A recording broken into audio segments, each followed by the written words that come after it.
राज्यातील राजकारणाचा स्तर खालावलाय। काँग्रेस नेते बाळासाहेब थोरात यांचा महायुती सरकारवर हल्ला। नागपूरमध्ये 1.5 दिवसांच्या गणेश मूर्तीचं विसर्जन करण्यासाठी 419 कृत्रिम तलावांची उभारणी तर गणेश भक्तांच्या मदतीसाठी महापालिकेच्या कर्मचाऱ्यांची नियुक्ती। अन्नत्याग आंदोलनामुळे रविकांत तुपकरांची प्रकृती खालावली। रविकांत तुपकर छत्रपती संभाजीनगरच्या रुग्णालयामध्ये दाखल।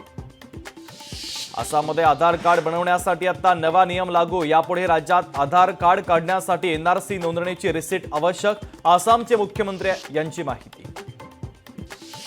हवामान बदलामुळे डेंग्यू सारखे आजार पसरवणाऱ्या डासांची शक्ती वाढली। चेन्नई येथील आरोग्य सल्लागार यांनी केलेल्या अभ्यासातून धक्कादायक माहिती समोर।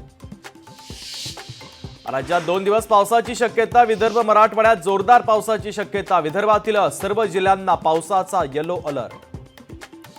मराठवाड्यातील नागरिकांची पाणी चिंता मिटली। जायकवाडी धरण 95% भरलं। गोदावरी नदीकाठच्या गावांना सतर्कतेचा इशारा। हिंगोली जिल्ह्यात आतापर्यंत 808 मिलीमीटर पाऊस। पावसामुळे धरणांच्या पाणी पातळीमध्ये वाढ तर जिल्ह्याच्या पिण्याच्या पाण्याची चिंता मिटली। राजस्थानची राजधानी जयपूरला पावसानं झोडपलं। मुसळधार पावसामुळे शहरातील मुख्य रस्त्यांवर गुडघाभर पाणी। बारामतीच्या मोरगावातील मयुरेश्वर मंदिरामध्ये 5 दिवसीय भाद्रपद यात्रेला सुरुवात। दर्शनासाठी भाविकांची मंदिरात अलोट गर्दी। साताऱ्याच्या सुकेडमध्ये शेतीच्या कालव्यात केमिकलयुक्त पाणी शेतीच्या कालव्यात सोडल्यानं शेतकरी आक्रमक तर पाणी सोडणं बंद न केल्यास कंपनीला टाळं ठोकण्याचा शेतकऱ्यांचा इशारा। खासदार विशाल पाटलांचा तासगाव विधानसभेसाठी अपक्ष अजित घोरपडेंना पाठिंबा। विशाल पाटलांच्या भूमिकेमुळे महाविकास आघाडीची धाकधूक वाढली। जरांगे पाटलांची भूमिका आणि मागणी सतत बदलत असते। राजकीय नौटंकी करण्याचं काम जरांगे पाटील करतात। प्रवीण दरेकर यांचा जरांगे पाटील यांच्यावर हल्लाबोल।